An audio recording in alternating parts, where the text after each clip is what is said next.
Thank you for choosing Minority Alliance Organization meeting today. They will be speaking a little bit on both of the plans set forth by the candidates Trump and also Biden, the Platinum Plan with Trump, and then looking at Biden and Harris's equality across America plan that they have, um, more so geared towards minority communities, and how those two compare and differentiate. Uh, Also, we're going to speak a little bit on the take that we got from the election numbers that we're seeing now and the outcome in a couple of states to where it was a huge change and a huge shift in power from, one party to another. Also, to speak a little bit on the Breonna Taylor case and how it has played out to this point. Starting on the top end there, Mark, with the Platinum Plan, and then looking between Biden and Harris's plan over there. I personally, I see a lot of similarities. As you said, a little while before we started, uh, I see a lot of similarities between the wording, and how they state they're going to go about getting these things addressed and getting them done. And you were just telling me you were like, you've read between the lines and see the outline factors that would differentiate between the two. So I just want to speak a little bit on that first. Yeah, so starting off, I want to just definitely validate that you are correct. When you're looking at the both of the plans on an overview, they look very, very similar. Some of the wording is similar. Some of the kind of promises to what they're going to do in the Black community are, very, very similar. The problem between the two is number one, and I'll just start basically with the Platinum Plan first. Where as I look through it and I look through pieces of it, there are a lot of things that are so incredibly vague that they have no way to be held to account. The biggest thing that needs to be done when anyone who's promising to work with the minority communities moving forward is going to be, what can we hold them to? What can they be held to account to? There needs to be a legitimate who, what, when, where, why, and how to everything that anybody is saying to you. It's one thing to be able to make some promises, but one of the things that has been so earth shaking to the general political climate these days is that simple promises of this, that, and the other are no longer good enough. So one of the biggest problems that I see with the Platinum Plan is that there's a lot of hyperbole, a lot of hyperbolic statements that kind of promise to look at this and a commitment to keep an eye on that without a substantive look at how you're going to get there. When you say something like, 500,000 new Black-owned businesses, well, that sounds really nice. How? In what industry? How would you get there? How would it be measured? Who's measuring that? These are real questions that when you're trying to break it down as to how can we measure that? If you were to go with something like that and they signed a Platinum Plan into some sort of law or into some sort of executive order on January 21st of 2021, when we look back at it 2 years later, how would you measure how many of those Black-owned businesses got opened and how many of them were due to this plan? These are the sort of things that I look at when I'm looking at these plans, because again, you're going to get political speak no matter what. But there's got to be some substance to that. There needs to be something inside that sandwich for us to be able to eat as a community. So as I was looking at Biden's plan, the first thing that struck me was the fact that the rhetoric of the specific items, the individual pieces, they seem the same. I mean, there's a lot of things in here about expanding access to high quality education or advancing economic mobility. That rhetoric is exactly the same. Right, got it. But as I look through the plan, just the advancing economic mobility part alone was well over 1,000 words that had actual numbers in them as to where we are, how we got there, what the plan is to deal with it, what a measurable outcome would be, and what a predictable outcome would be. Now, so just on that subject matter alone, you can see, what are we looking at? What are we actually dealing with? The reality of the number. How do you get there? How do you plan on putting that in? And then a measurable outcome, that we can look back on and say, okay, were we able to achieve that? By bringing up the fact that, you know, for small business loans, 70% of white owned small businesses were getting their loans and only 40% of black owned businesses were getting their loans, and looking to, make that even, to bring those numbers up, and how you would do that, how you would put in a fairness of equality act in when it came to being able to get those loans, and the criteria for those loans, actually looking at what qualifies black owned business for a loan, what qualifies a white owned business for a loan, and how you get those things. That is a level of measurable accountability that flat out does not exist anywhere in the Platinum Plan on any of those subjects. And as you go down the line, you'll see a lot of those measurables that go along with that. So the biggest problem that I saw with the Platinum Plan, it was a one-page plan. There was a lot of writing on that page, but it was a one-page plan. And then even within that plan, there was hyperbole within the hyperbole. So as they're talking about, 3 million new jobs, it was a conversation, and there are even bullet points that says, improve on our historic black numbers, in employment. I don't need to hear about historic employment when it comes to minorities, because pre-COVID, we were continuing to ride a wave of employment and employment cycle that had been going on for years. So those historic numbers were already on a train that was heading in that direction. Number two, employment has nothing to do with quality of life. Employment has nothing to do with whether or not the jobs that you have are actually able to take care of you and your family and your community and get things done. It does not help you send your child to college later. It doesn't help you put money away for retirement. Wage gap and wage equality, that part, seems to be missing when we're talking about some of this historic, black unemployment. And so when it comes to these things, like, we're past the point of hyperbole. There needs to be substance and something that we can track and sink our teeth into and go, okay, cool, I can hold you to that. This is what we're looking to do. This sounds good. How do we get there? Oh, this is how we get there. So there was way more of that in one plan versus another. It actually looks like the biggest difference that I saw, to sum it all up, is that one was kind of an outline, the other was a plan. And that was a huge difference for me, being able to actually see them both on paper, measure them point by point, and actually look at them side by side, and basically read them.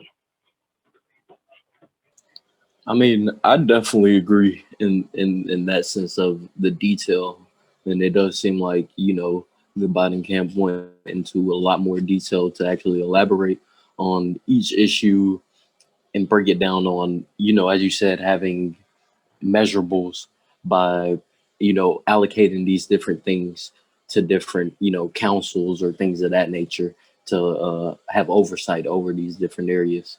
And we don't see that throughout the Platinum Plan. Now, at the same take, when I say the overall, my take is, period, even me and you have this conversation all the time. I say, my outlook is what's best for the minority community as a whole, up, down, there in between. So when it comes to me, and the issue on why I wanted to look at these two plans today was the fact, no matter who, is voted in, once we actually see the true numbers, whether it's now, a month later, whenever it is, when we finally get the real numbers, we've got to start, as a minority community, looking at what's the next step to actually holding each candidate accountable for the things that they said that they were going to achieve. And, even that goes to say, you're looking at Trump's plan. If he's saying we're going to see a creation of these many new black jobs, we're going to see a creation of this many new black businesses, and the things he's talking about doing with the opportunity zones and things of that nature, we have to make sure to keep pressure on our local elected officials, and also, on higher officials at the legislature level to push to get these done, you know, at a, you know, my belief is with the weight that was on this election, uh, next year we should start seeing a lot of these things after we can get out of this COVID crisis here. We need to start seeing these issues be the first things on the table to be dealt uh, with the year that 2020 has been, and being able to see the actual true systemic racism that is in the system right now, and how it's a system that doesn't work for everybody in the country. We need to go ahead and get that fixed so that we can move in other areas of progression in the country overall. Yeah, I Now, would. yes, sir.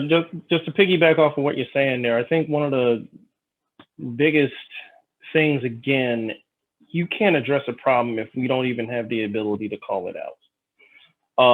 There are plenty of things that we need to look at as far as how you deal with systemic racism when it comes to the finances of how we get where we're trying to get in home ownership, in education, in business ownership, in criminal justice, and everything else that that everyone is looking for. And one of the first key principle, maybe the key principle part of getting that dealt with is in being able to at least acknowledge that it is real, and acknowledging it using the words systemic racism, using the words inequality, using actual terms, being able to put up what is actually going on, and therefore what can we do about it. Again, to be fair, until this actually comes into play, until this actually comes to fruition, these are just words.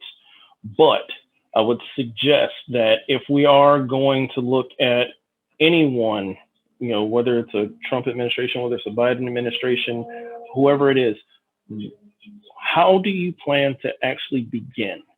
Because there should be a measurable timetable on when we can expect to actually see some of these things. We need to see, the type of cabinet secretaries it takes to push such a policy and such an agenda.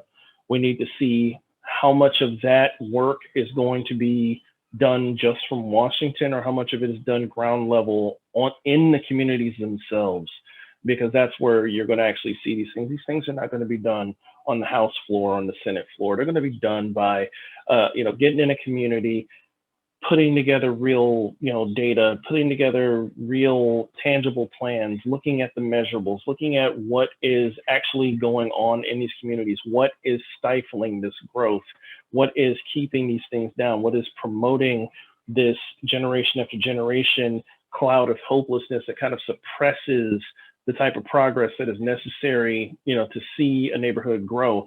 Are we working with schools? Are we dealing with education equality, which is, again, a base sports, building block of the neighborhood itself? How our children are being educated, how their time is being used, and how their time is being spent.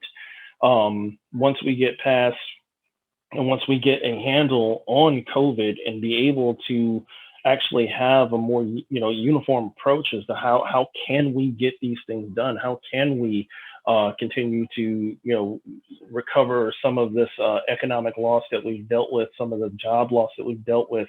How do we deal with some of the jobs that have been lost and aren't coming back? How do you, kind of flip that around, and how do you, turn this into job creation?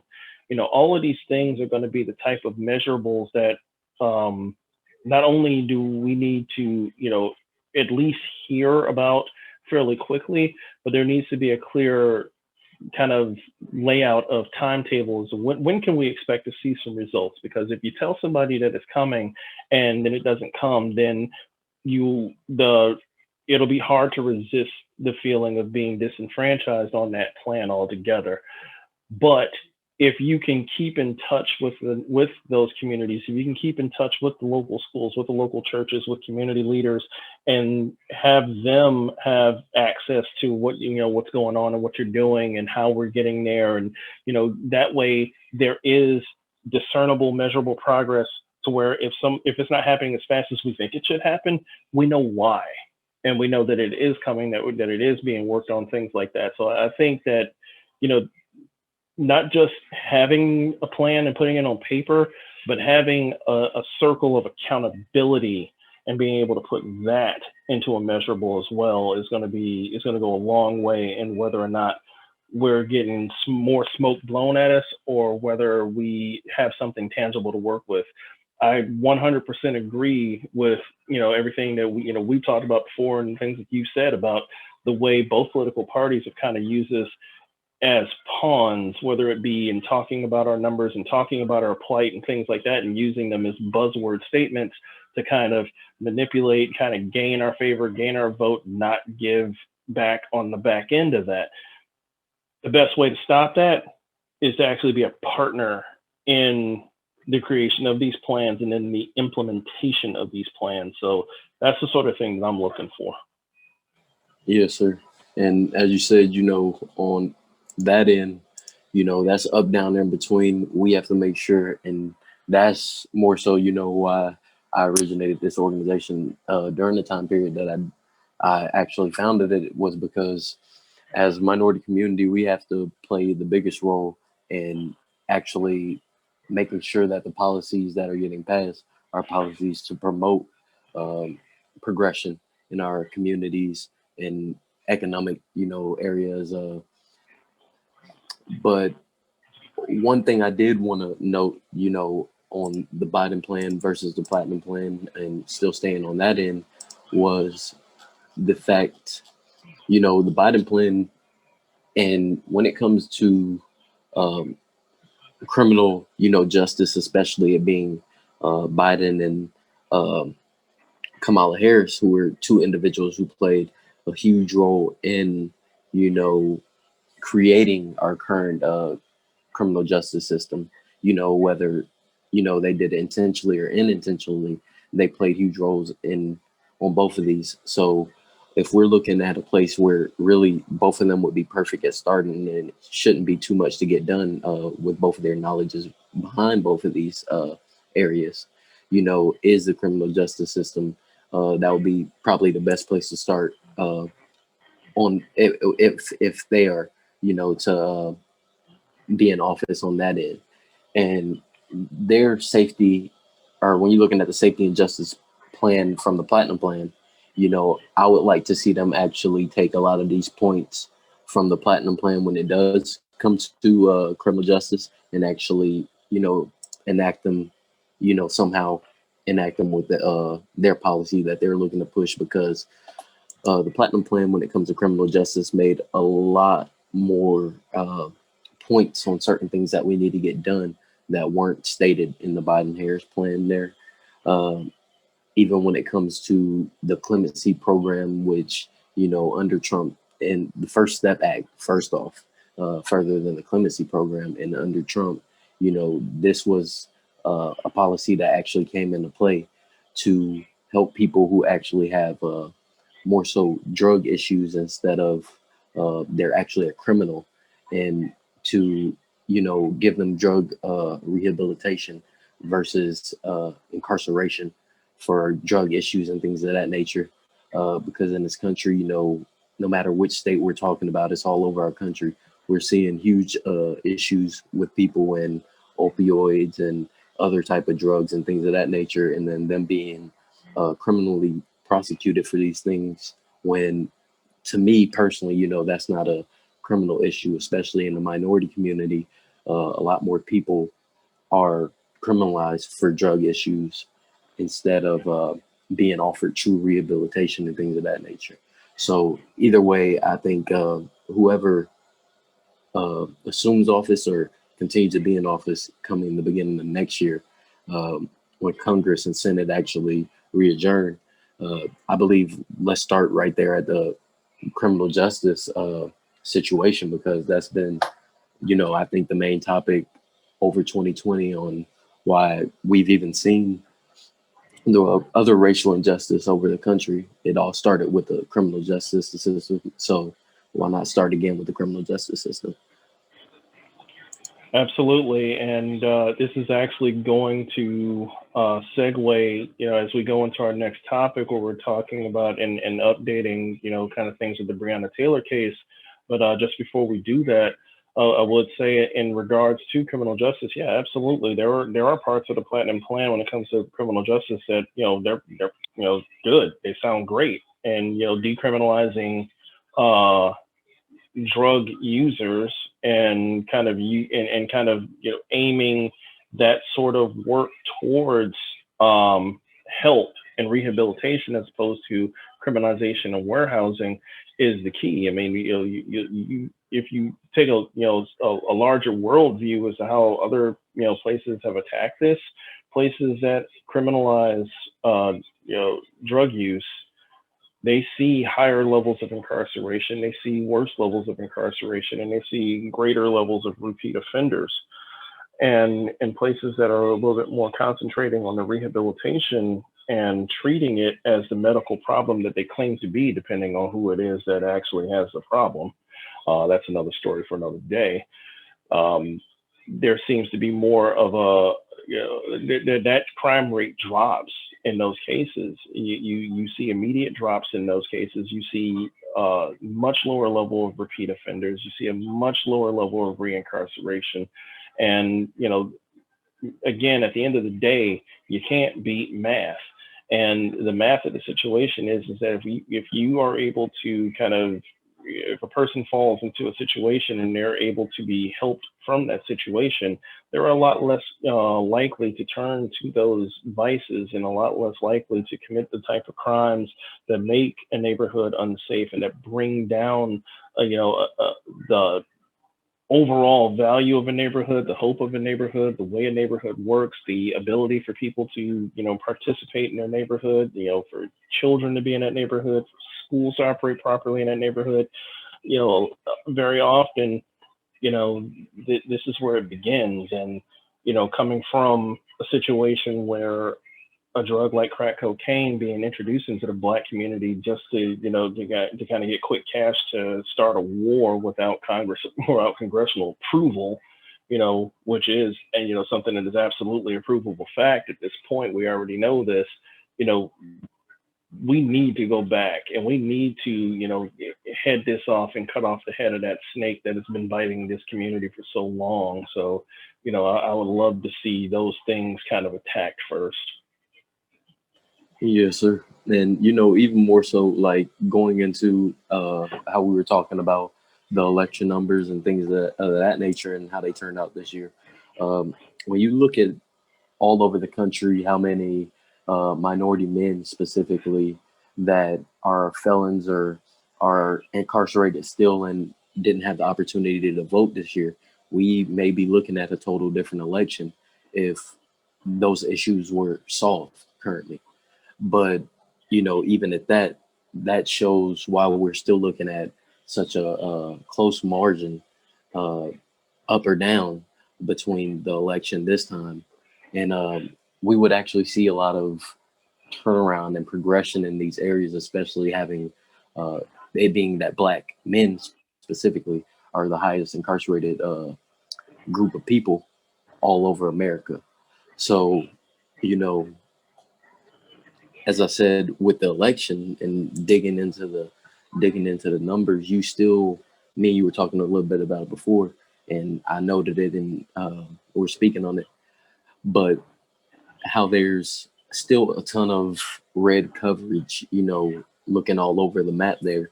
There's still a lot of red coverage, even in states that went to Biden and a lot of the local areas. And we see still uh, the monopolization of minorities towards bigger cities. And that kind of that doesn't help the things that we're trying to get done with putting elected officials in office that actually believe in our policy and are pushing our policy. Right. I mean, as you look around the country, you see that the power of the rural vote, it was evened out. I mean, and I understand what they were trying to do when they created things like the Electoral College and some of the ways that certain states do their votes, even for state elections and even for local elections. There's a lot of people kind of did their own thing there. But one of the things that we're seeing when it comes to this is that, there's so many things that go into a state election where you're going to have, a minority population, which is concentrated in the cities, which is concentrated into these areas. And demographically speaking, you're not seeing them living in a lot of these rural counties, a lot of these, small counties. I mean, you can have the population of one major city be greater than the population of half the counties in the entire state.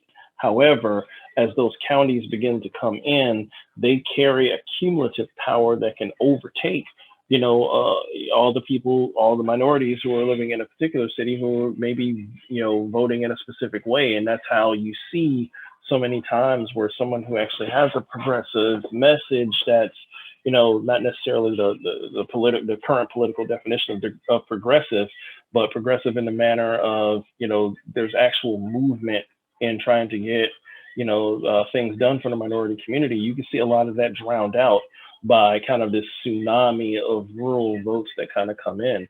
And, you and I talked about this before, we see this a lot of times in a lot of, I've been seeing it in elections for a really long time now, where you'll see a place, now I'm originally from Michigan. You'll see Detroit, Flint, Lansing, Kalamazoo, those are blue. Rest of the state red. Whole rest of the state, and there's over 80 counties in Michigan. Texas has over 250. So, but you'll see the blue dots: Dallas, Austin, Houston, San Antonio, and then the rest of the entire thing is red. So, again, this goes into an entire system of things. Again, where can you afford housing? Where are the jobs? All those things are going to create a migration pattern that's been more and more not just putting minorities in cities, but keeping them there. And that's going to, again, put a lid on the level of voting power that we have when it comes to being able to move state elections, because again, it all moves local. It moves, local election, city, county, then it goes statewide, then you have a greater impact nationally. So, some of those systemic problems that are keeping people out of not just suburban areas, because I think there is some saturation in the suburban areas, but there is almost no saturation into rural areas, because again, you need to be able to live. You need to be able to have, infrastructure, job, the money to be able to get out there, the opportunity to be able to get out there, there's all sorts of, there's this whole myriad of things that are keeping, minorities out of those situations. And politically speaking, it's advantageous to keep it that way.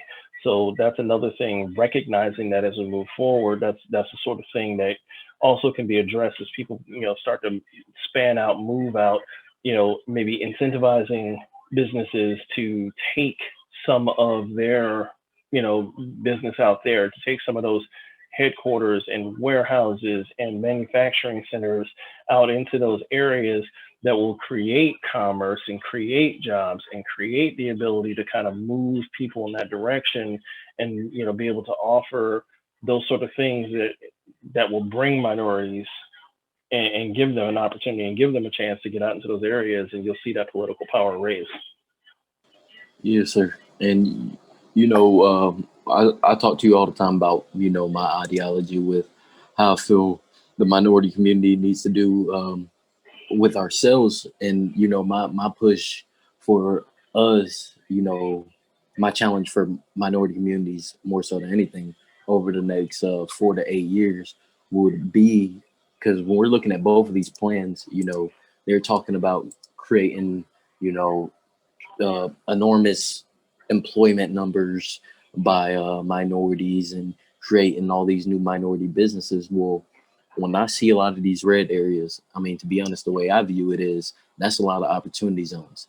So what that says to me is, as minorities, we need to start actually, uh, especially the ones that are more entrepreneurial driven, actually get out into these different areas, and those are opportunity zones to where we could be building our businesses and build other city hubs to where these could be minority economic hubs. So really, I think, prior to this election, and as I said, whether it takes a day to a month to actually figure out which um, candidate will be the commander in chief over getting these things done for us. Uh, we as minorities need to be looking at the next step following that and geared towards what we can do to position ourselves better uh, next time in every following election from this one, to make sure that we have a bigger say so with who assumes office. Absolutely. Now, speaking on, I sent you a article about the Breonna Taylor case and how that has kind of panned out. And we see, we spoke a little bit a couple weeks ago about the one officer that was actually charged for wanton endangerment and what that consisted of. So, if anybody's interested, we also have another video on the page. I believe it was about 4 weeks ago when we discussed that topic or so. But seeing how it's been 4 weeks and, you know, me and your approach to that meeting and speaking in that meeting, to even see the blatant disrespect basically is what it is now, of seeing an officer come and actually file a lawsuit against Breonna Taylor's boyfriend for, I believe the lawsuit is on the basis of emotional distress for being shot by the boyfriend and things of that nature. But to me, if anybody's, creeping in my house or, sneaking in the middle of the night, I'm probably going to put one in you too. So, I think it's crazy that he would even go to this extent after not even being criminally convicted of killing a woman in cold blood, which is what he did.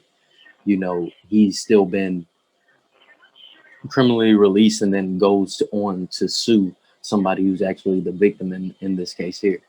And so, speaking on that, I know you had a little bit to say on the end of how you felt about, police officers still, because to me, and I'm pretty sure it's the same way to you, it seems like they are shielded from a ton of criminal prosecution on their end. It's like they can never be criminalized, for killings and things of that nature. From what we're seeing the outcome on a million of the unarmed killings we saw over the summer, uh, and we're yet to see a couple of them even play out in the courts.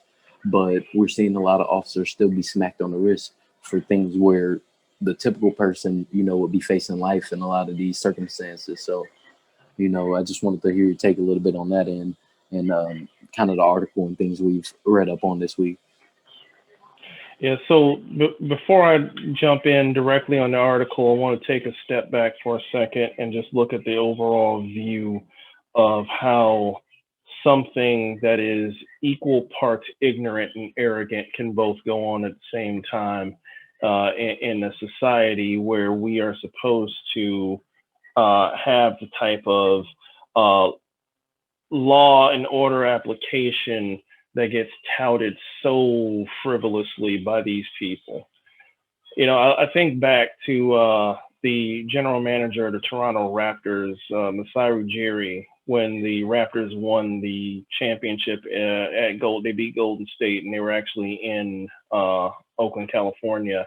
And Masai Ujiri, obviously he's a black man, just getting ready to come onto the court. He's celebrating his team winning their first world championship. He has a name tag that has his picture on it, that has his name on it.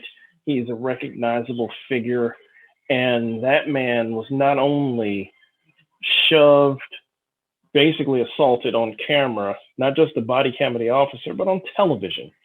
Not only assaulted twice, but this officer turned around and tried to sue him for physical and emotional distress, saying that it caused damage to his life, and literally was suing for an undisclosed amount of money. I'm assuming, given that it's an NBA franchise, to be in the millions.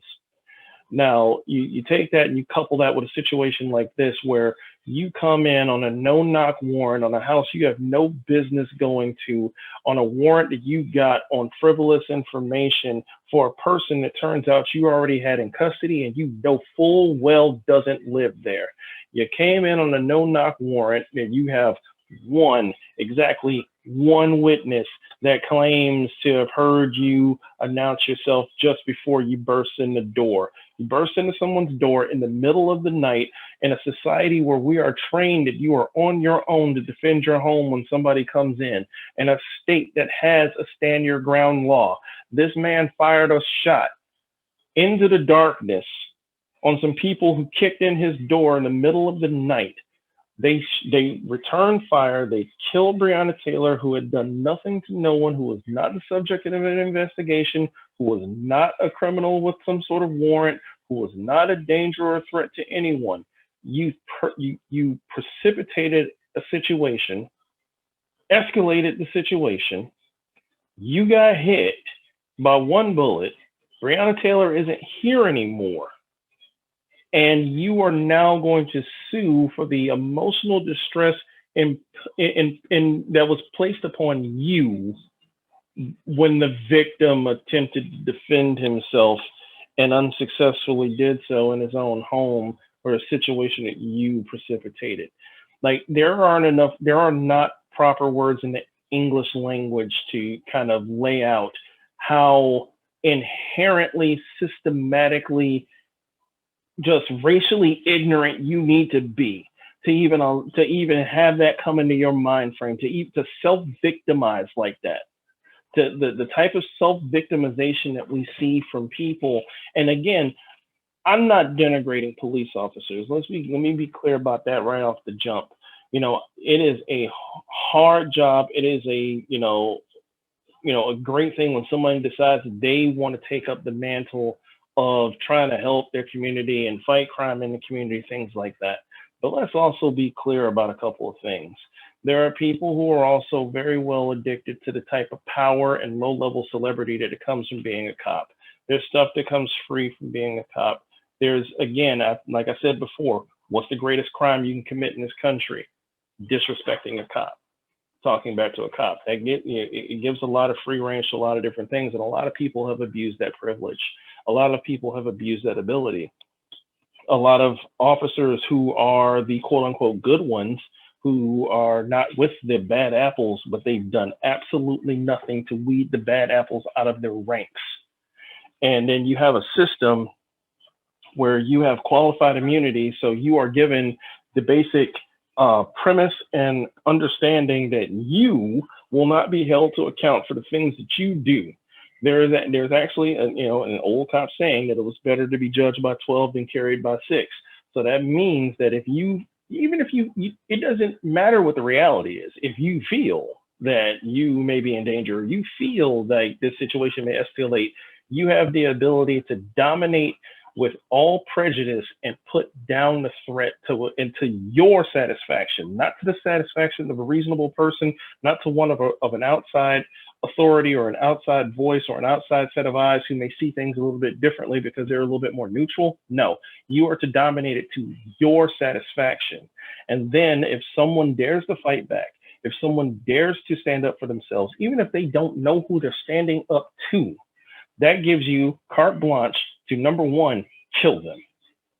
Number two, dominate them. And if they do happen to live, charge them, which they did in this case. They charged Breonna Taylor's boyfriend, with attempted murder of a police officer before some of those details came out. It's always kind of funny how charges come before details. And then after that, after killing her, charging him, almost nothing being done, now that's not enough. You now have to self-victimize and say, you know what, I have a limp. It's affected my life and my emotional state.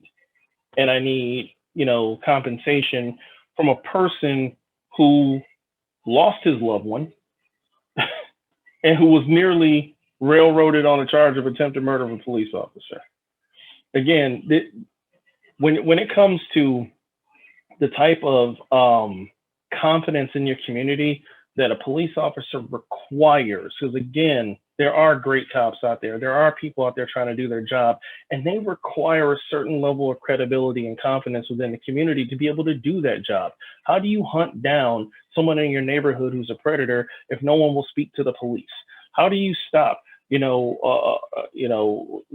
dealers from, taking over a neighborhood, or gangs from taking over a neighborhood, if nobody will help the police to get in and infiltrate and deal with the situation? How can a woman who's being abused by someone be able to get help from the police if you can't trust the police? And over and over and over again, we've seen these situations where the mere act of calling the police when a black person is involved is a game of Russian roulette. And when you're playing Russian roulette, sometimes it goes click, sometimes it goes bang, and somebody's not here anymore. And that's just the bottom line with these things. So, for a person like this to go in this direction with this lawsuit, it's not enough to call it frivolous. It's not enough to call it, kind of, uh, you know, mean spirited from a standpoint of self victimization. It's literally just piling on. It's the type of, and it's the type of garbage that we see, so many times over and over again. And to allow these things to even go on the way that they do, and I hope that it goes nowhere. I hope as more and more details come out that it actually demonizes this would-be victim a little bit more than he already has been in the public eye. And because this is the type of person that needs it. This is the type of person that, if there are, for those good cops, for any good cops that are in Louisville, Kentucky, or anywhere else in the area, like, he's giving you guys a bad name. He represents you, period, full stop. So, people need to think about that.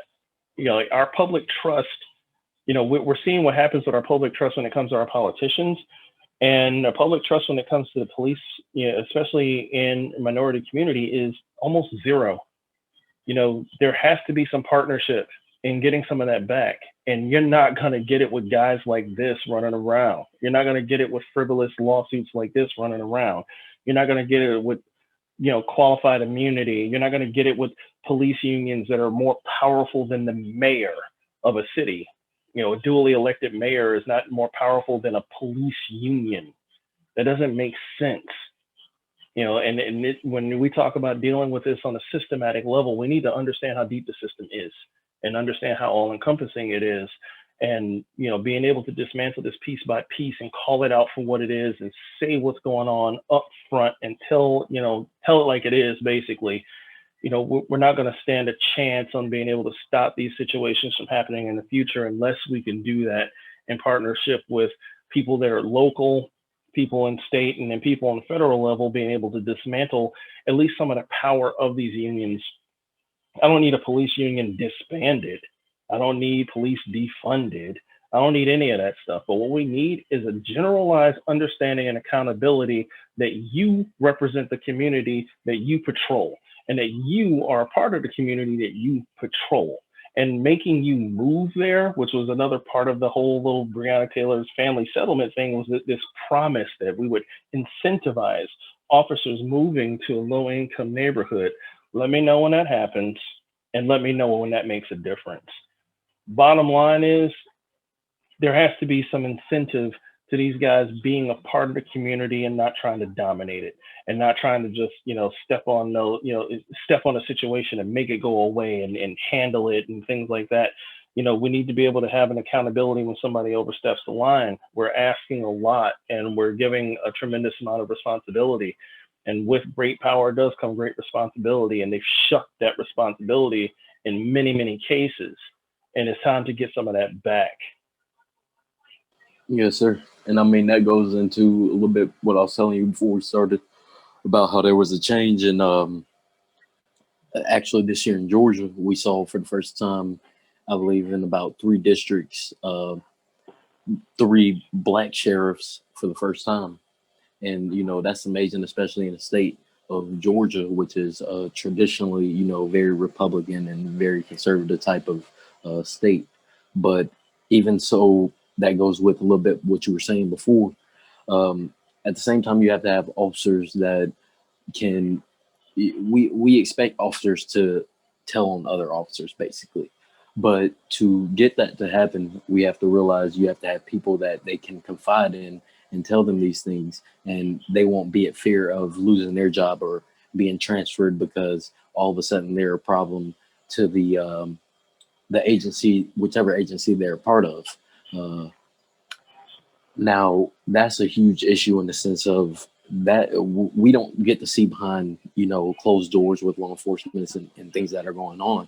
But a lot of the time, uh, these officers, they often don't tell on other officers because there's, as you said in episode before, there's that kind of, we're on the same team, at the end of the day. And they know that, this may be a person who is may be a nasty type of person, but hey, they wear the same color and they got the badge too. So I can't say anything against them. So I believe we gotta reform in that system of creating something to where these officers can you know tell their griefs and not be the chances of losing their jobs or you know something that could affect their families because as you said as a, just my belief everybody's got a job officer or not, and a lot of these people were I'm gonna be honest with you, a lot of people in law enforcement, I'm not going to say all over the country, but in tremendous city areas that I know of personally are not all racist, and they're not out to necessarily get anybody or things of that nature.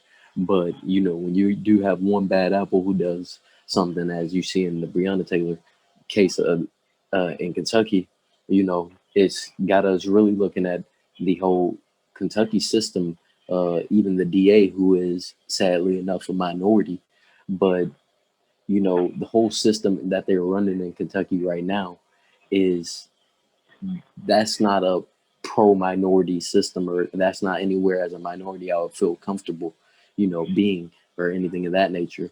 Um, so we really need to reform or see reform within the next few years within uh, our police departments and our judicial system and the aspect of the people that are actually in control of the judicial system, and look to be seeing people who can't get the job done of creating equality across the board. We need to see them getting out the door. Yeah, one of the, looking at things from the high point of view, looking at things from like a 30,000 foot view, if you will, it might be time to actually look at, kind of how reform is actually done. People have used the word many times, people have attempted it in many different respects, but we need to look at what reform means, and it's a systematic reform. So what we need to look at is the system. One of the biggest problems with reform on the criminal justice level is that reform usually starts and ends with the with the individual perpetrator, with the individual who is accused, with the individual criminal, the person who goes through the system. We don't start the reform at the system itself that creates it.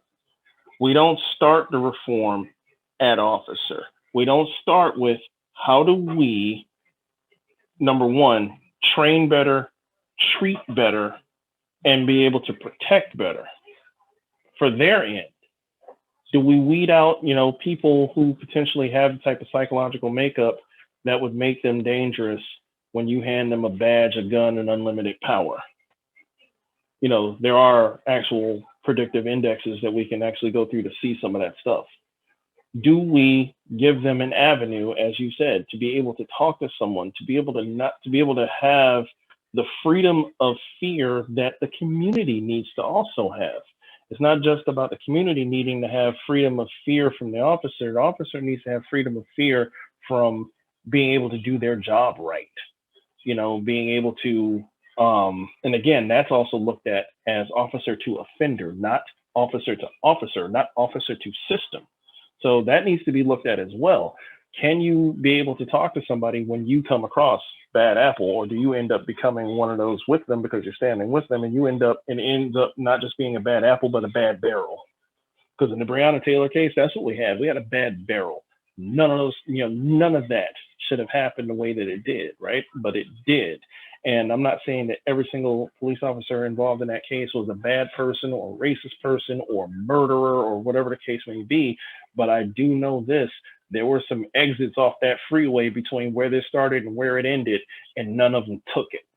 So whether that's because they couldn't, they felt like they couldn't, they felt like they couldn't talk about it. They could be ostracized if they talked about it with other officers, with internal affairs. I know internal affairs in most police departments, those that even have them, they are not looked upon favorably. So how do you do it? That's where some real brain power needs to be placed in. How do you do it? How do you separate some of these things? How do you deal with a bad apple who's been a cop for 25 years?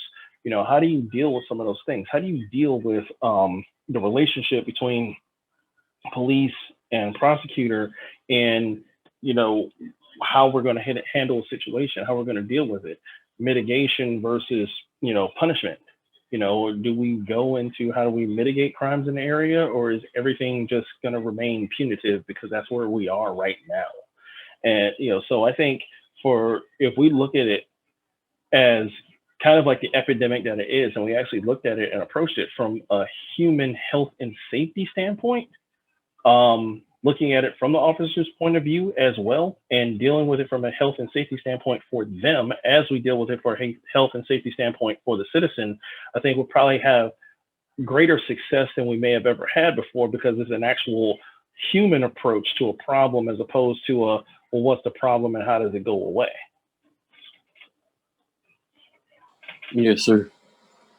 And so, as you know, me and you have been discussing for the past few weeks, you know, even going forward further than after this election, has everything's been said and done, as a minority community, our push is to start getting these policies ready to be enacted, and of course with COVID right now, um, I think that's the first thing that needs to be handled, no matter which administration it is. That's the first thing that needs to be dealt with. But as I said a little bit earlier, um, second to that is starting on a lot of these plans that we see here, being the year that we had.